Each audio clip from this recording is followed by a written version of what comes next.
ভাবি মোবাইল লেগে চার্জার লাগে দেয়, ওই যে নাম্বার সেভ করা আছে ব্যাটারি লো, মনে করছি ব্যাটারি মধ্যে লো না চার্জার লাগে দাও। এই যে সহজ সরল মানুষটা পায়া ভাইটা এরকম যে করেছে, এটা আমি ভাবির কাছে খুব পার্সোনালি বিচার দিন, খুব পার্সোনালি বিচার দিন। ভাই নাম্বারটা দিয়ে দেয় না, হ্যাঁ চুপচাপ করি আছে। ওরে বাপ, মহা খুশি হই। এখন ব্যাপার যেটা হচ্ছে কি, ওই যে এক বন্ধু মোর অ্যাক্সিডেন্ট করছে আজ থেকে 6 মাস আগে।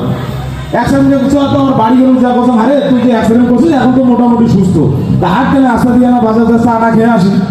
কয়েছে না ভাইয়া ওই রাস্তা দিয়ে আমি জানি না। কেন রে? কয়েছে যে ট্রাকের সাথে অ্যাক্সিডেন্ট করছে ওর পিছনে লেখা ছিল ধন্যবাদ আবার দেখা হইবে, এই জন্য ওই রাস্তা দিয়ে আর হাঁটে না। তো এইরকম বন্ধু বান্ধব থাকে মাঝে মাঝে। এখন উঠার আগে ভাই কইছে যে ভাই একটা গান হইবে, আসলে সত্যি কথা কি মই প্রফেশনাল সিঙ্গার নয়, তারপরও এই বিশেষ করে এই হ্যান্ডসেট যখন দেখি বেশ কয়েকটা ভয় করছি ভাইদের, মানে এনার দেখলে লোক সামনে পার না।